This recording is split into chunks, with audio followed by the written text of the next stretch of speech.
Hello and welcome to Money Markets and More with me, Dominic Frisby. Today is New Year's predictions time.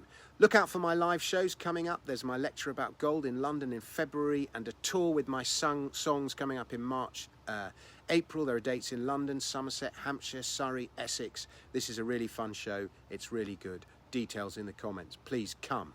Right, predictions. It is that time of year again. Time to get out the crystal ball and tell you precisely what is going to happen in the next 12 months. Here are 15 predictions for 2024. Remember the rules of the game. I stress it's a game. I score 2 points for a direct hit, 1 for a good call, 0 for a miss, and -1 for a David Lamion mastermind fail.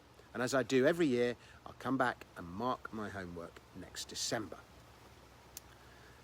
So New Year's are fairly arbitrary things. January the 1st rarely marks an actual turning point. Trends that were trends in the autumn and winter tend to continue into January, February and beyond until they dissipate and run out of steam. There are life's like that. It's a process. There are occasional dramatic events, but life is mostly a gradual process. It's only when you jump back or forward 12 months that things look so different. This time last year, the S&P 500, the stock market, was struggling to the point that many saw a meltdown coming, and we got no such thing. In fact, quite the opposite. The stock market last year rose 25%, the S&P 500, one of its best years ever. 20 years ago, if you could step forward and see, the state of our institutions or the demographics of your capital city, you'd risk having some kind of cerebral hemorrhage. Change is gradual. It's the incremental effects of tiny change compounded over time that are so formidable. And the same applies to your own personal development. If you want to get better at something, just little percentage gains every day. And the impact over time is incredible.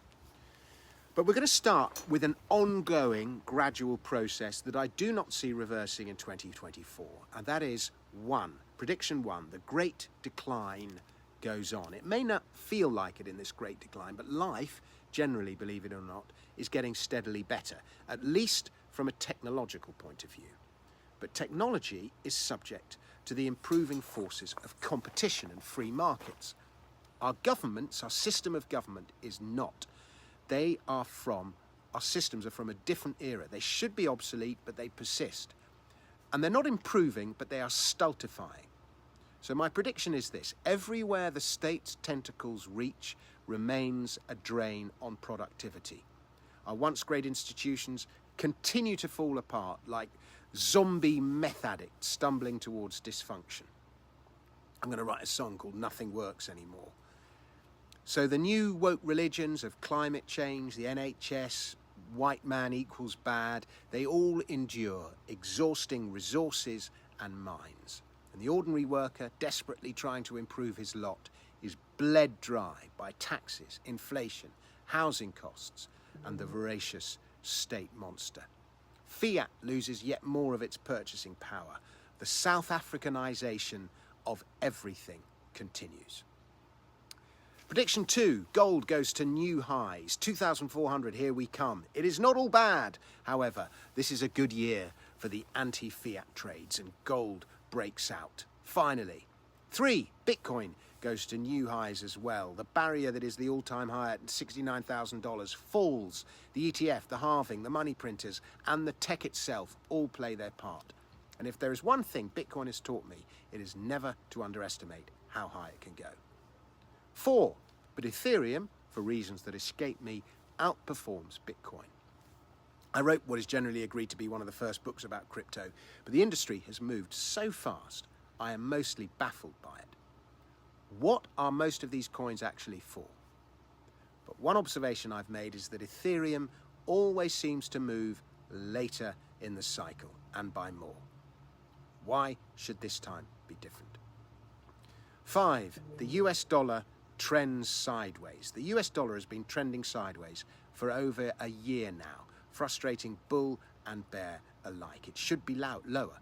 I'm in the US at the moment and it feels so expensive here. Food is almost twice as expensive as in the UK, I'd say. So on a purchasing power parity basis, it should come down. But the dollar is the best house in a bad fiat neighbourhood. Prediction: it continues to range trade. 6. Sterling has problems. According to my 8-year cycle of the pound, and something I must say I'm losing confidence in it, this should be the year the pound hits rock bottom. What is the catalyst? Gilt issues, perhaps, unsustainable deficits, something political is another likely answer, given this is an election year. But the pound has problems. 7. Election year. The Tories are eviscerated. They had their chance and they blew it. Come the general election this year, the voters are unforgiving. Few vote Tory, but voters also know that Labour is just as bad. So Labour does not win by anything as much as it should. There are lots of protest votes and no votes. The SNP is similarly annihilated, and the shortcomings of our political system are there for all to see. But nothing that needs to changes. See my prediction 1. Uranium keeps on going up. There is a supply squeeze. I've been warning about it for months, if not years. Regime change in Russia could fix it. I don't see that happening. Taking out the old highs, $140 a pound, is not so impossible, but let's aim low to avoid disappointment. Uranium hits $125 a pound in 2024. 9. Fast and processed food companies have problems. The food industry has got 2 problems on its hands. One is the weight loss drugs, the most famous example of which is Ozempic. A lot of people are taking it, and that means a lot of people are eating a lot less. It suppresses appetite. 2 is the rise of anti-seed oil narratives. More and more studies are showing the link between seed oils and obesity, cancer, and other modern illnesses. And this narrative is spreading because it's true.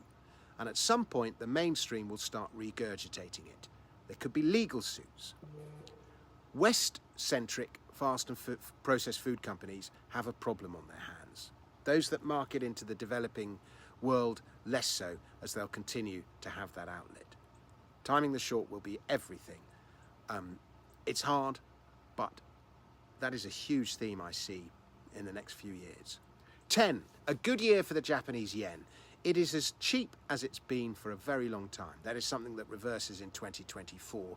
My pick of the forex trades, for reasons of Frisby's flux, is long the yen against the pound, but there are probably opportunities against the US dollar as well. 11. The stock market. The S&P 500 has a decent year. Nothing like the year it had in 2023, but we could see gains somewhere close to 10%, perhaps a little bit below. 12. Small caps make a welcome return. After several years of underperformance, small caps start to outperform large caps again. 13. House prices in the UK. The UK's housing market is caught between a rock and a hard place. It stays there. Atrophy and stagnation. Many sellers refusing to reduce prices. Buyers reluctant to pay up. Lots of gazundering, but no meltdown. Yet. 14. Tears of the moon keep on crying. Can silver stage a meaningful rally above $30 in 2024? Nope, it's silver. And 15, finally, your Brucey bonus sports prediction. Liverpool win the league. Or is it Man City? I'm not sure. Liverpool win the league. Sheffield United, Burnley and Luton Town all go down. That is it. Thank you very much for watching. Thank you very much for supporting this channel. Please subscribe to it. Have a wonderful 2024. I've got lots of live shows coming up. My lecture about funny bits about gold in London in February, and a tour with my songs in March, April. Details of everything are in the description below. There are dates in London, Somerset, Hampshire, Surrey, Essex. It's a really fun show. Please come. Until next time, thank you very much for watching. Goodbye. And of course, if you're buying gold, go to the Pure Gold Company. They're very good. Until next time, goodbye.